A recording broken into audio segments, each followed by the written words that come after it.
الحمد لله نحمده ونستعينه ونستغفره ونؤمن به ونتوكل عليه ونعوذ بالله من شرور أنفسنا ومن سيئات أعمالنا من يهده الله فلا مضل له ومن يضلله فلا هادي له ونشهد أن لا إله إلا الله وحده لا شريك له ونشهد أن سيدنا وحبيبنا ومولانا محمدا عبده ورسوله الذي أرسله بالحق بشيرا ونذيرا وداعيا إلى الله بإذنه وسراجا منيرا فقد قال الله تعالى في شأن رسوله الكريم وفي الفرقان الحميد فأعوذ بالله من الشيطان الرجيم بسم الله الرحمن الرحيم شهر رمضان الذي أنزل فيه القرآن هدى للناس من البينات والآخر آيات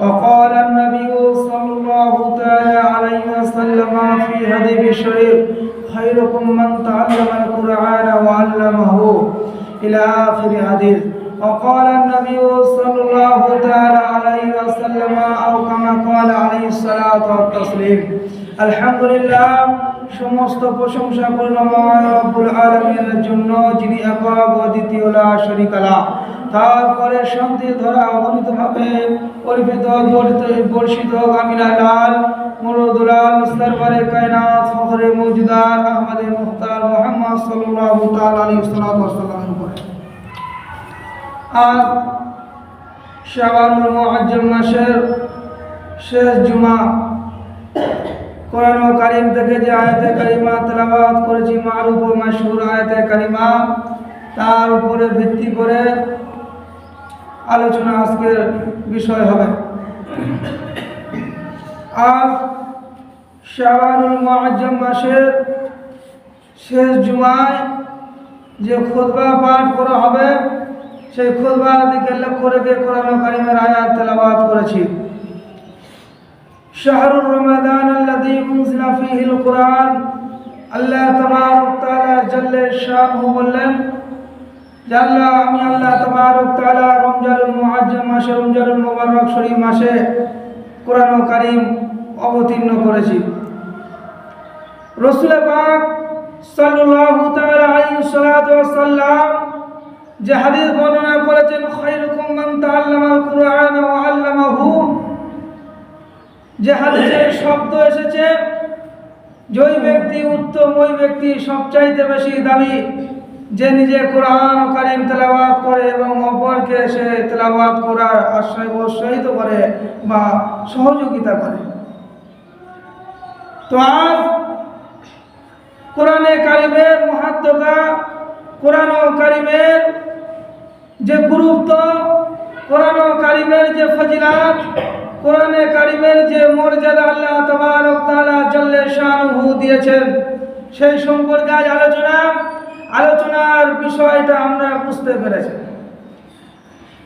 তো আল্লাহ সুবহানাহু ওয়া তাআলা জাল্লে শানহু এমন একখানা মহাগ্রন্থ আমার আপনার মাঝে পাঠিয়েছে যার আসমানি তিনটি কিতাবের মতো কিন্তু নয়, তাওরাত, জবুর, ইনজিল শরীফের মতো কিন্তু কোরআন মাজিদ নয়। কেন?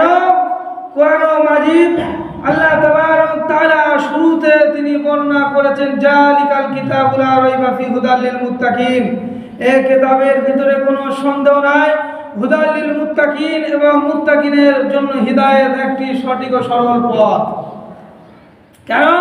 আল্লাহ তাবারক তাআলা জাল্লে শানহু কোরআন কারীম আমার আপনার মাঝে যে পাঠিয়েছে তার গুরুত্ব বোঝাতে গিয়ে, তার মহত্ব বোঝাতে গিয়ে আল্লাহ তাবারক তাআলা নিজের পরিচয় একাধিকবার দিয়েছেন। এই কোরআন কারীমের যে মহত্ব, কোরআনে কারীমের যে গুরুত্ব আল্লাহ তাবারক তাআলা দিয়েছেন। কারণ একজন মানুষ দোলনা থেকে নিয়ে, জন্ম থেকে নিয়ে আর হাসর মিজান ফুলসিরাত পর্যন্ত কি হবে না হবে, আর সে জীবন যাপন যে দুনিয়ায় বেঁচে থাকবে কিভাবে সে জীবন যাপন করবে তা আল্লাহ তাবারক তাআলা পুরো কোরআন কারীমের ভিতরে নোট করে দিয়েছে। তারপরে আল্লাহ তাবারক তাআলা এই কালামুল্লাহ শরীফের ভিতরে রাজনীতির কথা বলেছেন। আল্লাহ তাবারক তাআলা এই কোরআনের ভিতরে ধর্মের কথা বলেছেন। কোরআন কারীমের ভিতরে নারী নীতি, অর্থনীতি, সমাজনীতি সমস্তটাকে টোটাল আল্লাহ তাবারক তাআলা কোরআন কারীমের ভিতরে রেকর্ড করে দিয়েছেন। প্রতিটা সাবজেক্ট বিষয় আলাদা হয়। আপনি যদি গণিত পড়েন তো গণিতের যে সাবজেক্ট কিন্তু আলাদা হবে, বিজ্ঞান তো বিজ্ঞান আলাদা, দার্শনিক তো দার্শনিক আলাদা, হিস্ট্রি তো হিস্ট্রি আলাদা, বাংলা তো বাংলা আলাদা। প্রতিটা সাবজেক্ট কিন্তু দুনিয়ার সব কিতাবে আলাদা হয়।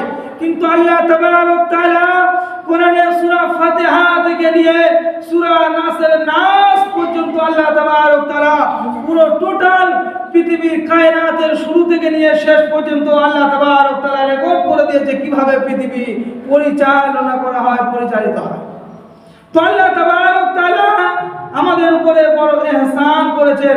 মানুষের সঠিক ও সরল পথ দেখানোর জন্য আল্লাহ তাবারক তাআলা আমাদের একখানা কিতাব দিয়েছে, তারপরে নবী পাঠিয়েছে। নবী শব্দের অর্থ হলো নাবা, নাবা শব্দের অর্থ হলো সংবাদ। তাই সংবাদ একটি বাংলা শব্দ, এর আরবি হলো নাবা, আর নাবা শব্দ হলো আরবি, আরবির বহুবচন হলো নবী। নবী শব্দের অর্থ হলো সংবাদদাতা, সংবাদ নয় বরং সংবাদ দাতা।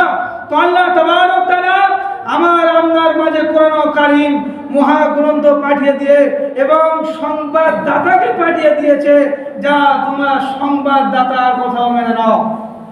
আজ কোরআন